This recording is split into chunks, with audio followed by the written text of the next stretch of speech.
शांति। ओम शांति। आज बाबा के 28 जुलाई 2023 के महावाक्य प्रातः मुरली ओम शांति बाप दादा मधुबन। बाबा ने कहा, मीठे बच्चे जी बाबा, पावन बनने के लिए अपने सब धर्म में रहो और ऐश्वर्य बन एक बाप को याद करो। प्रश्न दिया बाबा ने, किस विधि से नए स्टूडेंट्स पर ज्ञान का रंग लग सकता है? बाबा ने उत्तर दिया है, उन्हें पहले 7 रोज की भट्ठी में बिठाओ। कायदा है, जब कोई भी आता है तो उनसे फार्म भराओ, पहले 7 रोज भट्ठी में पड़े, तब पूरा रंग लगे। तुम भ्रमरिया ज्ञान की भूख होकर आप समान बनाती हो। तुम जानती हो अभी देवता धर्म की सैपलिंग लग रही है। जो इस घराने की आत्मा होंगी वह महारोगी से निरोगी बनने के पुरुषार्थ में लग जाएंगी। आरोगी बन रही है ना सारी आत्मा, 5 बेकार सब में गोरन यारे में है तो रोगी। तो बाबा ने कहा महारोगी से निरोगी बनने के पुरुषार्थ में लग जाएंगे। गीत आया है, महफिल में जल उठी समा। ओम शांति। बच्चों को ओम शांति का अर्थ तो समझाया हुआ है। ओम अर्थात अहम आत्मा। कौन? आत्मा और मेरा शरीर, कर्मेंद्रिया। आत्मा का सौधर्म क्या है? साइलेंस। आत्मा किसकी संतान है? परम पिता परमात्मा की। वह भी साइलेंस है। आत्माएं साइलेंस वर्ल्ड शांति धाम में रहती है। फिर पार्ट बजाने का आती है, स्टाकी वर्ल्ड में आती है। अब बेहद का बाप कहते हैं, हे बच्चे अपने सवधर्म में रहो, अशरीरी होकर बैठो, बाप को याद करो। उस बाप को समा भी कहते हैं। अब यह महफिल पतित मनुष्यों की है। इस समय यह पतित दुनिया है। मनुष्य मात्र पतित है, समझाया गया है ना। सतयुग में भारत क्या था? पावन था। गृहस्थ धर्म कहा जाता है, जिसको सुख धाम कहते हैं। भारत पहले क्या था? पावन था। अब क्या बन गया? पतित बन गया। दुख धाम है, यह चक्कर फिरता रहता है। अभी यह है कल्याणकारी संगम युग। जबकि पतित मनुष्य सृष्टि पर बाप को आना पड़ता है। पतित मनुष्य सृष्टि को पावन बनाने पुरानी दुनिया से नई दुनिया बाप रास्ता ही बनाते हैं, जिसको परम पिता परमात्मा कहा जाता है। सब भक्तों का भगवान एक है। तो बाप कहते हैं, मुझे भी पतित दुनिया और पतित शरीर में आना पड़ता है। परम धाम से एक ही बार आता हूँ। भारत को पावन देवी राज्य बना। इस वर्ल्ड की हिस्ट्री ज्योग्राफी को कोई नहीं जानते, क्योंकि सब इसे है नास्तिक है। एक भी आस्तिक मनुष्य नहीं है, ना जानने वाले है ना, सब कुछ नहीं जानते। अब बाबा बनाओ सब ने आस्तिक। तो बाप को न जानने के कारण निधन के बन पड़े हैं। आपस में लड़ते झगड़ते रहते। घर घर में कितनी अशांति है। सतयुग आदि में वन ऑलमाइटी अथॉरिटी देवी देवता का राज्य था। सुख धाम था, फिर दुख धाम कैसे बना यह कोई भी नहीं जानता। 5 विकार प्रवेश हो गए तो दुख धाम बन गया द्वापर युग से। तो ज्ञान है ब्रह्मा का दिन और भक्ति है ब्रह्मा की रात। सन्यासी लोग कहते हैं ज्ञान, भक्ति और वैराग्य। ज्ञान मिलने के बाद भक्ति से वैराग्य। अब वह तो घर बार छोड़ जंगलों में चले जाते हैं, वैराग्य आ जाता है। वह है रजोगुणी संन्यास और यह है सतो प्रधान संन्यास। इस पाप आत्माओं की दुनिया में एक भी पुण्य आत्मा नहीं है। तो यह खेल सारा किस पर है? भारत पर। भारत सोने की चिड़िया था पहले। भारत में सोना और हीरे अथा बहुत थे। भारत में सोना और हीरा बहुत अथा थे। सोने के महल बनते थे, हीरे द्वारा जड़ित होती थी। अभी तो भारत कोड़ी जैसा बना हुआ है, फिर उनको हीरे जैसा कौन बनाती है? बाबा ही बनाते हैं। तुम जानते हो हम मनुष्य से अब क्या बन रहे हैं? देवता बन रहे हैं। पढ़ाई पढ़ा है या मनुष्य से देवता बनने की विचार बदला है ना बाबा। अभी बाप पतितों की महफिल में आए हैं। मनुष्य समझते हैं पतित पावनी गंगा है, स्नान करने जाते हैं, फिर भी कोई पाप आत्मा से पुण्य आत्मा नहीं बनते। फिर साल बाई साल जाकर गंगा स्नान करते हैं। तो इस समय कोई भी पावन नहीं है। अगर गंगा पति पावन होती तो फिर पावन नहीं हो जाते। पावन तो कोई नहीं है। जब तक पावन बनाने वाला बाबा न आए तब तक कोई भी पावन बन ना सके। पावन बनाते हैं गीता का भगवान। वह भगवान तो सभी आत्माओं का बाप एक ही है। ऐसे नहीं कि सब भगत भगवान है, वह सर्वव्यापी भगवान है। यह तो भगवान की गलानी करते हैं। इसलिए यदा यदाई धर्मस्य, जब जब धर्म की गलानी होती है तो भगवान की धरती पर आना पड़ता है। यह भारत के लिए गया हुआ है। जो बाप आकर भारत को हीरे जैसा बनाते हैं उनकी कितनी निंदा करते हैं। ऋषि मुनि फिर कहते आए रचता रचना बेअंत है अथवा नेति नेति है, हम नहीं जानते। और आजकल के मनुष्य फिर क्या कह देते हैं, सर्वव्यापी है। बाप कहते हैं ऐसे जब बन जाते हैं तब मैं आकर पाप आत्मा से पुण्य आत्मा देवता बनाता, सबका सदगति दाता है ही एक शिव बाबा। वहीं आकर पतित से पावन बनाए फिर क्या बनाते हैं, लायक बनाते हैं। बच्चों को वर्षा देते हैं। लौकिक बाप से मिला है अलग काल का वर्षा। बेहद का बाप कहते हैं मैं तुमको 21 जन्मों के लिए वर्षा देता हूँ, पवित्रता सुख शांति का। जो लौकिक बाप दे न सके वह बाप भी है, शिक्षक भी है और ज्ञान का सागर भी है। बाप की महिमा बड़ी ऊंची है। मनुष्य सृष्टि का बीज रूप भी है। ये मनुष्य सृष्टि का वैरायटी धर्मों का झाड़ है। आदि सनातन देवी देवता धर्म है सतयुग का।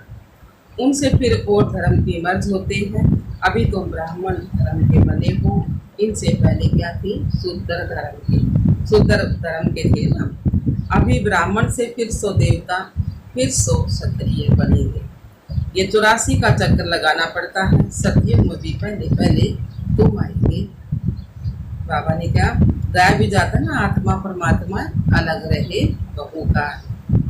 गीत में भी सुना, चारों तरफ लगाए फिरे फिर भी हरदम दूर रहे, अर्थात बाप से ना मिल सके। तो बाबा ने कहा अभी है राम राज्य, राम राज्य डीटी राज्य।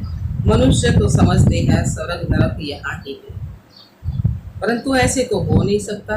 मनुष्य मरता तो कहते हैं स्वर्गवासी हुआ तो जरूर नरक में था, तो जरूर पुनर्जन्म नरक में भी लेना पड़ेगा। मनुष्य की तो अनेक मतें हैं, एक न मिले दूसरे से। अनेक प्रकार की द्वैत मतें हैं। आधा खलक भारत में होती है देवी मत, अब है असुरी मत। भारतवासी जिस भगवान को याद करते हैं उस पारलौकिक बाप को तो जानना चाहिए ना। अभी भारत घोड़ी से मिशन है, उनको हीरे जैसा बनाना है। गांधी अथवा नेहरू भी चाहते थे भारत में वर्ल्ड ऑलमाइटी अथॉरिटी राज्य हो।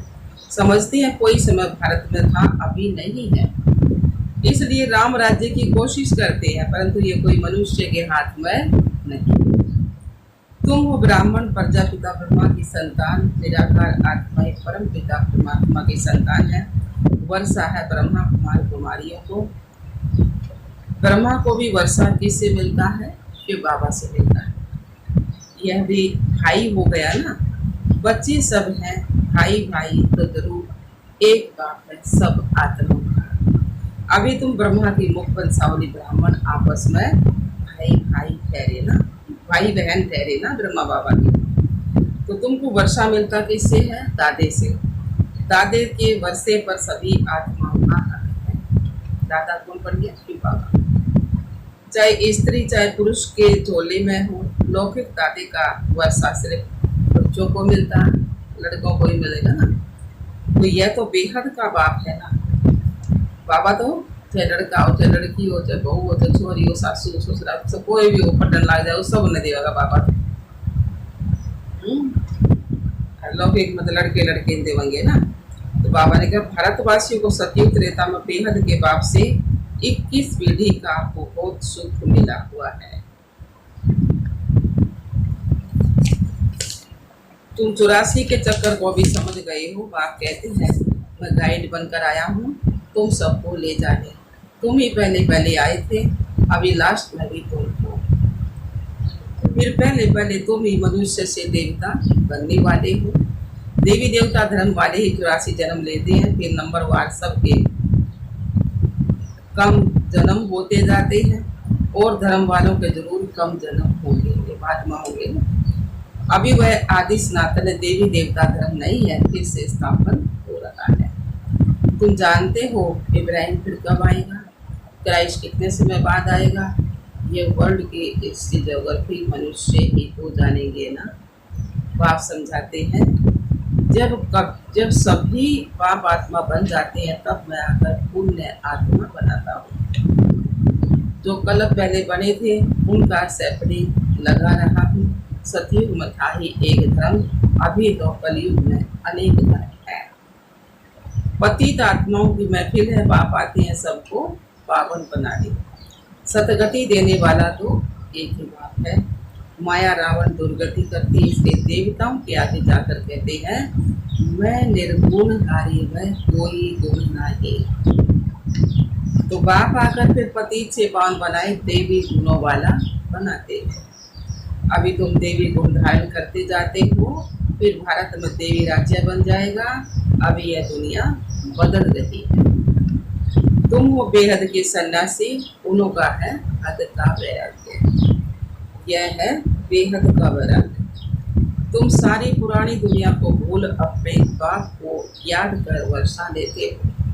बाप कहते हैं मुझे याद करेंगे तो उस याद अथवा योग देने से तुम्हारे विक्रम विनाश होंगे, फिर तुम विक्रमाजीत बनेंगे। तो बाबा ने समझाया है जब कोई 4-5 इकट्ठे आते हैं तो कारण अलग अलग हो, जो मालूम पड़े कि ये किस धर्म का है। अनेक धर्म अनेक मते है ना। देवी देवता धर्म वालों को भी देर लगेगा। कराची में हमेशा अलग अलग समझाते थे, फार्म बढ़ाने का कायदा भी जरूरी है। 7 रोज भट्टी में पढ़ना पड़े क्योंकि महारोगी बन पड़े हैं। भरमरी का मिसाल है, तुम बच्चे भरमरिया होना। मुँह मुँह करके आप समाज बनाना पड़ता है। देवता धर्म वालों की सैपलिंग लगेगी। बच्चों को युक्तियाँ भी सीखनी है। बोलो 7 रोज जब समझो तब मुलाकात हो सकेगी, और तुम पर रंग भी तब लगेगा। तुम सभी ब्रह्मा कुमार कुमारियाँ हो, मनुष्य इतना भी नहीं पूछते। इतने ब्रह्मा कुमार कुमारियाँ क्या है, कौन है?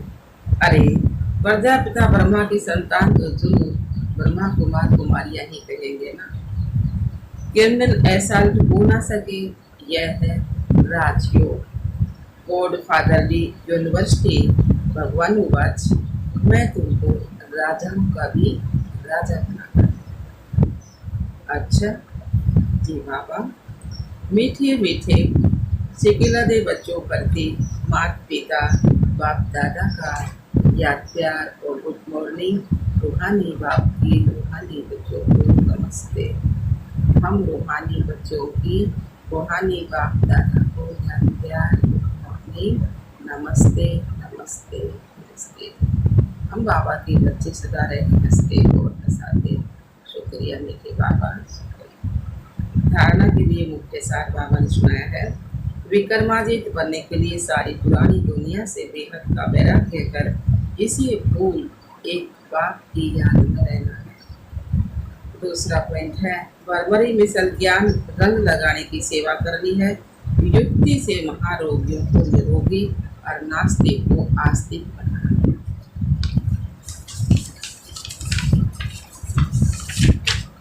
जो वरदान दिया बाबा ने, सदा साक्षी स्थिति में स्थित रह निर्लेप अवस्था का अनुभव करने वाली सहज योगी भव। सदा साक्षी स्थिति में स्थित रह निर्लेप अवस्था का अनुभव करने वाले सहज योगी भव। सार दिया बाबा ने, जो बेहद के संबंध और देह से साक्षी अर्थात न्यारे हैं, वह इस पुरानी दुनिया से भी साक्षी हो जाते हैं। वे संपर्क में आते हुए देखते हुए सदा न्यारे और प्यारे रहते हैं। यह स्टेज ही सहज योगी का अनुभव कराती है। इसी को कहते हैं साथ में रहते हुए भी निर्लेप। आत्मा निर्लेप नहीं है, लेकिन आत्म अभिमानी स्टेज निर्लेप अथवा माया के लेप के आकर्षण से परे है। इस अवस्था में रहने वाले माया के वार से बच जाते हैं। स्लोगन दिया बाबा ने, शुभ भावना शुभ कामना द्वारा सूक्ष्म सेवा करने वाले ही महान आत्मा है। शुभ भावना, शुभ कामना द्वारा सूक्ष्म सेवा करने वाले ही आत्मा है। अच्छा, आज बाबा ने मातेश्वरी जी के महावाक्य सुनाए हैं। परमात्मा एक है, बाकी सर्व मनुष्य आत्माएं हैं। ये मम्मा के महावाक्य हैं। परमात्मा एक है, बाकी सर्व मनुष्य आत्माएं हैं। अब यह तो सारी दुनिया जानती है परमात्मा एक है, वो सर्वशक्तिमान है, जानी जाननहार है। ऐसे तो सारी दुनिया खुद भी कहती है हम परमात्मा की संतान हैं। परमात्मा एक है, भल कोई धर्म वाला हो वो भी परमात्मा को ही मानते हैं, वो भी अपने को परमात्मा द्वारा भेजा हुआ संदेश वाहक समझते हैं। ऐसे ही संदेश लेकर अपने अपने धर्म की स्थापना करते हैं। जैसे गुरु नानक ने भी परमात्मा की इतनी बड़ाई की। एको अंकार सतनाम, एको अंकार का अर्थ परमात्मा एक है, सतनाम अर्थात उसका नाम सत्य है। तो गोया परमात्मा नाम रूप वाला भी है, अविनाशी है, अकाल मूर्त भी है, तो फिर कर्ता पुरुष भी है। माना वो सुख अब खुद अकर्ता होते हुए भी कैसे ब्रह्मतन द्वारा कर्ता पुरुष भी बनता है। अब ये सारी महिमा एक परमात्मा की है। अब मनुष्य इतना समझते हुए फिर भी कहते हैं ईश्वर सर्वत्र है, ईश्वर सब में कहते अहम आत्मा सो परमात्मा। अगर सभी परमात्मा ठहरे तो फिर एको अहंकार यह महिमा किस परमात्मा की करते हैं?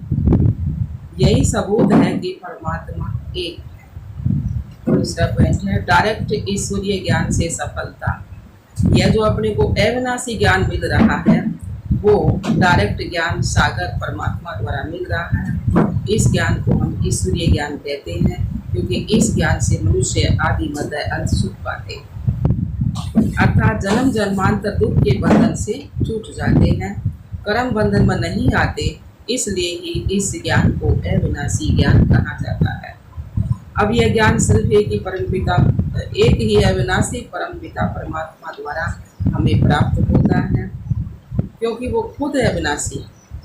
बाकी तो सब मनुष्य आत्माएं जन्म मरण के चक्कर में आने वाली है, इसलिए उनसे मिला हुआ ज्ञान हमें कर्म बंधन से छुटकारा देने वाला नहीं है। इस कारण उन्हों के ज्ञान को मिथ्या ज्ञान अथवा विनाशी ज्ञान कहेंगे। लेकिन ये देवताएं सदा अमर हैं, क्योंकि इन्होंने अविनाशी परमात्मा द्वारा यह अविनाशी ज्ञान प्राप्त किया है। तो इससे साबित है कि परमात्मा भी एक है, तो उसका ज्ञान भी एक है। तो इस ज्ञान में दो मुख्य बातें बुद्धि में रखनी है। एक तो इसमें विकारी कलयुगी संग दोष से दूर होना, और दूसरी बात है मलेच खान पान की बहुत परहेज रखनी है। हर इस परहेज रखने से ही जीवन सफल होती है। अच्छा, ओम शांति, ओम शांति।